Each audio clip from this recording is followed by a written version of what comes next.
Hello friends, ये हमारा video part 2 है। हमने आपको फर्स्ट पार्ट के अंदर ये हमारा जीएसईबी का फर्स्ट पार्ट में हमने लिथोस्फीयर और हाइड्रोस्फीयर आपको एक्सप्लेन करा। Now third point atmosphere. अब जो इसका जो मेन पॉइंट है उसी को फर्स्ट, सेकेंड और ये थर्ड फर्स्ट इंट्रोडक्शन था। Atmosphere, the sphere of the air that wraps the earth from all sides called atmosphere। यानी हमारा जो लेयर है अर्थ का, उसके आजू बाजू का जो लेयर जो फॉर्म है उसको हम बोलते हैं एटमॉस्फेयर।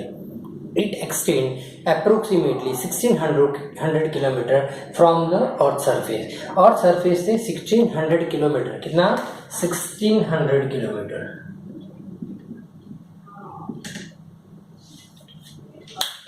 इतना ये तब तक एटमॉस्फेयर पूरा सराउंडिंग ऑफ द अर्थ होता है। It can not be seen clearly with naked I like lithosphere and hydrosphere. जैसे लिथोस्फीयर और हाइड्रोस्फीयर को हम नेकेड आई से देख सकते हैं, यानी वो लैंड को हम देख पाते हैं, बट हम एटमॉस्फेयर को देख नहीं पाते। Atmosphere it compose of various gases, water vapours, dust particles, smokes, salt, microorganisms, etc. Atmosphere is colorless, odorless and transparent। तो हमारा एटमॉस्फेयर क्या होता है? कलरलेस, ऑर्डरलेस एंड ट्रांसपेरेंट होता है। इसीलिए तो हम उसको नेकेड आई से नहीं देख सकते।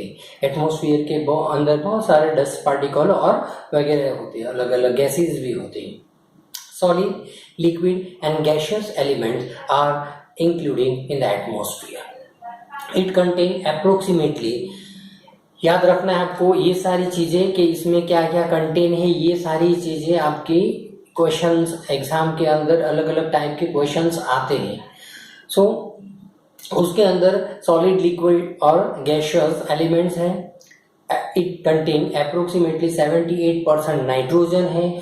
आपको मालूम है कि हम जैसे ये हमारा जो अर्थ का सरफेस किससे कवर्ड है? वाटर बॉडी और लिथोस्फीयर से। ऐसे हमारे जो एटमॉस्फेयर है उसके अंदर अलग अलग टाइप के गैसेस है।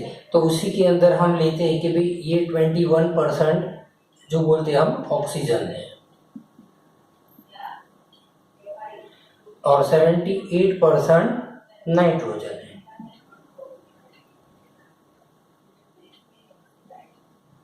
और बाकी का जो 1% उसमें अदर गैसेस है।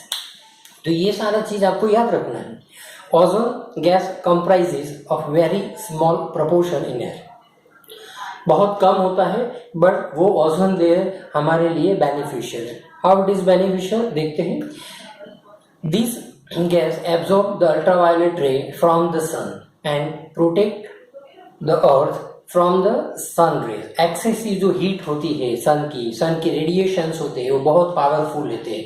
तो इस पावरफुल रेडिएशन से, अल्ट्रावायोलेट रेज से हमें बचाता है। हमारी लाइफ को, हमारे जो भी लिविंग ऑर्गेनिज्म है उस सबको बचाता है, हमारे एटमॉस्फेयर को भी बचाता है।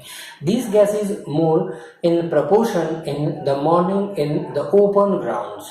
हम सुबह सुबह मॉर्निंग वॉक के लिए निकलते हैं तो ओपन ग्राउंड में ये सारे गैसेस हमें मिलते हैं। यानी हमारा जो सुबह सुबह अर्ली मॉर्निंग ओजोन लेयर बहुत अच्छा होता है ओपन ग्राउंड में।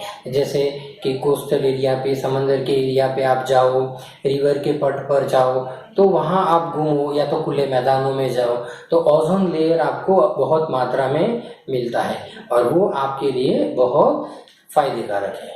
Gases like oxygen and nitrogen keep the living creatures। तो ये ऑक्सीजन है वो, हाँ आपको मालूम है ऑक्सीजन के बिना पॉसिबल नहीं है life.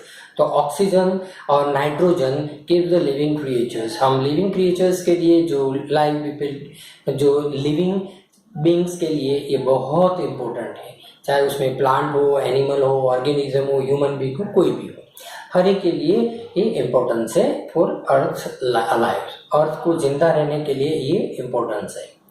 Nitrogen reduce the intensity of the oxygen, और नाइट्रोजन क्या करता है, वो ऑक्सीजन की जो मात्रा को कम करता है, उसकी इंटेंसिटी को कम करता है, इसलिए अमुक उसको इंटेंसिटी कम करने की ज़रूरत है, क्योंकि ब्रीथिंग में अमुक रेशियो के हिसाब से ऑक्सीजन लिया जा सकता है।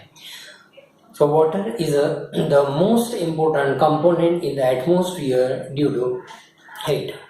The water is the form of the vapor and evaporated and mixed with the air. It is known as moisture.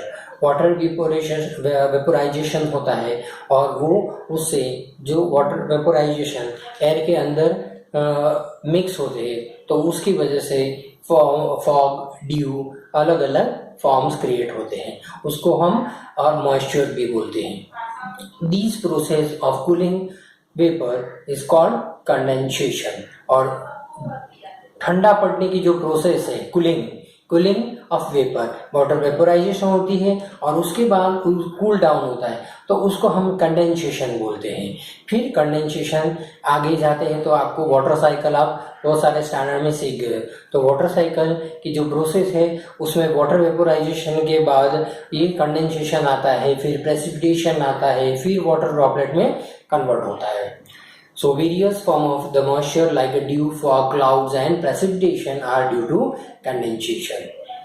The effect of the atmosphere is seen on the human being is a very effect of such as the food habits, clothing, color, economy, बहुत economic activity and many more.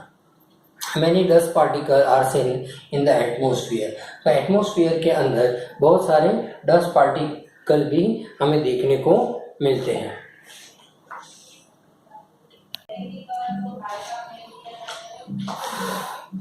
अब spreading the sun rays are visible due to these particles, it due to the dust particles. sun rays आती है और जो उसके बीच में आने वाले जो dust particle they does not suddenly they turn into dark, यानी कि एकदम अंधेरा हो जाता है या तो एकदम सनलाइट हो जाती है, ऐसा नहीं होता है, because of some dust particles in atmosphere. In the sunset and sunrise जो एकदम सडन नहीं होते हैं, यानी धीरे धीरे सनराइज होता है, धीरे धीरे उजाला होता है एंड धीरे धीरे डार्कनेस होती है। तो ये आपके लिए इम्पोर्टेंट है। एग्जाम में रीजन के हिसाब से भी आए सडन डार्कनेस या तो सडन सनलाइट क्यों नहीं होती, तो इसके लिए because of the dust particle due to in the atmosphere. ये आपको याद रखना है पूरा। The sun rays are reflected back and with the help of the dust particles from the surface of the earth. We receive the light from the sun. हमें जो सन से जो लाइट मिलती है और उसका जो रिफ्लेक्शंस होता है अर्थ के सरफेस पे। So we are able to listen to sound due to the presence of atmosphere. Atmosphere के थ्रू हम जो भी बोलते हैं, एक दूसरे के साथ बात करते हैं, तो ये जो साउंड एक दूसरे को हम साउंड का जो मीडियम, जो साउंड के मीडियम के लिए एटमॉस्फेयर ज़रूरी है।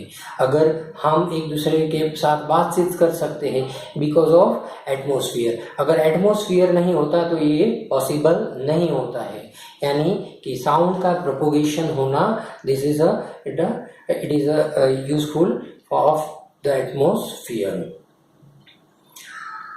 जो हम ब्रॉडकास्टिंग देखते हैं, दूरदर्शन, हम टेलीविज़न देखते हैं, रेडियो जो सुनते हैं, तो ये सारे ये बिकॉज ऑफ एटमॉस्फेयर, ये सारे एटमॉस्फेयर के बेनिफिट्स है, यानी how they are useful to us. तो ये मैंने आपको बताया कि अचानक सडन सनलाइट नहीं होती, सडन नाइट नहीं होती, तो ये सारे जो बताए ये हमारे एटमॉस्फेयर के हिसाब से कौन कौन से यूजेस है, वो सारी चीज है। अब हमारा लास्ट पॉइंट आता है biosphere.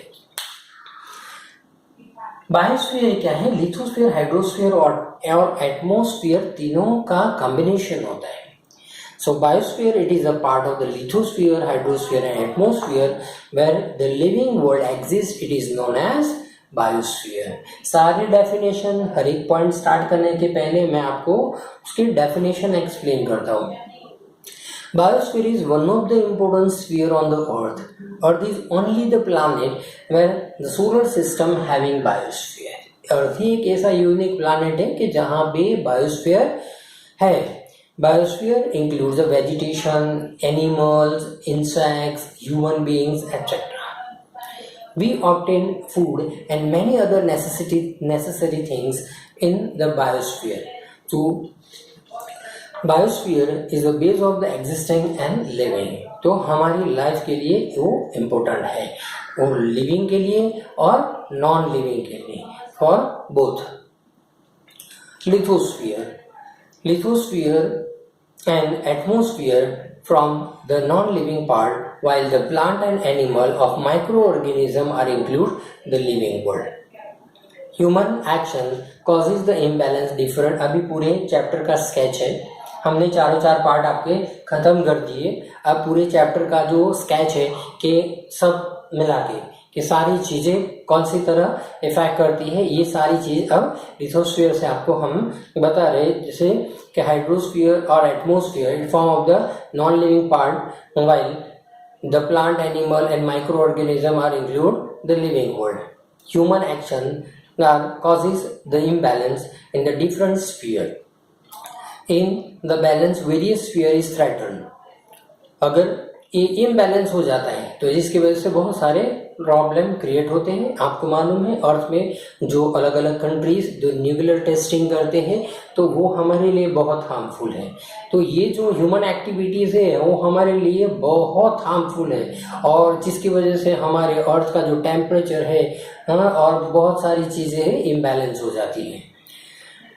The dumping from the waste and the villages and cities along the industrial waste into the water bodies. तो आपको मालूम है ये जो फैक्ट्री से निकलने वाले गंदे पानी और उसके फैक्ट्री से निकलने वाले गंदे धुएं, जो पानी है वो वाटर बॉडीज के अंदर मिक्स हो जाते हैं और जो धुएं वो एटमॉस्फेयर के अंदर मिक्स हो जाते हैं, तो वो हमें बहुत हार्मफुल है. यानी वो हवा को गंदा करता है, और जो वाटर बॉडीज के अंदर जाता है पॉल्यूटेड वाटर, वो पूरी वाटर बॉडीज को खराब करता है, और जो एक्वेटिक एनिमल है उसकी भी लाइफ प्रॉब्लम में आ जाती है. Now the polar cap means कि जो वहाँ पे आइस, पोलर रीजन में अंदर आपको आइस पाया जाता है, यानी साउथ पोल और नॉर्थ पोल, तो ये पोलर रीजन्स है. तो वहाँ पे जो आइस कैप है वो भी मेल्ट होती है because due to the pollution की वजह से ये सारे जो आइस कैप है वो भी मेल्ट होते हैं. The water cause the destruction of the marine life which is highly dangerous for the hydrosphere. And some harmful gases emitting from the industries, workshops, power stations, and while pollute air. These areas with the higher frequency of the vehicles shows increase of the rate of carbon monoxide in the air. और ये सारे जो गंदे gases की वजह से vehicle से निकलने वाले सारे धुएं, ये सारे के अंदर कार्बन मोनोऑक्साइड होता है, और कार्बन मोनोऑक्साइड के अंदर कार्सिनोजन्स होता है जो कैंसर क्रिएट करता है. The amount of CO2 is air increase due to the cutting of the trees. और ज़्यादा से ज़्यादा प्लांट कट रहे हैं जिसकी वजह से ऑक्सीजन इंक्रीज होना चाहिए, वो इंक्रीज नहीं होता है, ऑक्सीजन डाउन होता है और कार्बन डाइऑक्साइड इंक्रीज होता है. तो ये because of cutting down of trees. तो ये कार्बन डाइऑक्साइड बढ़ेगा तो भी एटमॉस्फेयर में हीट की मात्रा बढ़ जाएगी. और heat on the earth it increase the atmosphere. CO2 क्या करता है, अर्थ की जो हीट है उसको इंक्रीज करता है. अब एक लास्ट पॉइंट बाकी है हमारा, the nurturing of the link in the area endangered due to the exploitation of the environment. हमारे एटमॉस्फेयर के अंदर जो हमें हमारे एटमॉस्फेयर को नर्चर करना चाहिए, उसका केयर करना चाहिए. अगर ये चीज़ हम नहीं करेंगे, हम गंदे गैसेस एटमॉस्फेयर के अंदर रिलीज करेंगे, फैक्ट्री से गंदे पानी अलग अलग वाटर बॉडीज़ में हम स्पेल करेंगे, तो ये इसकी वजह से वाटर बॉडीज़ यानी एक्वेटिक एनिमल्स को बहुत हार्मफुल है. इवन हमारे लिए भी कहीं पानी जहाँ पे आपको मालूम है अगर रिवर के अंदर मिक्स हो जाता है तो रिवर का वाटर जो हम पीने में यूज़ करते हैं तो वो हमारे लिए हार्मफुल है। यहाँ पे now this lesson is completed. तो आपको ये पूरा चैप्टर याद रखना है। इसके साथ में जो भी वर्कशीट आपको सेंड करूँगा वो भी आपको लर्न करनी है और आपके नोटबुक में लिखनी है। और इसके सिवा इसके क्वेश्चन आंसर जो भी मैं आपको सेंड करूँ वो सारे आपको लिखने हैं और ये चैप्टर को आपको एक बार फिर से रीड करना है। Okay bye friends, subscribe my video and share more students. Okay bye friends.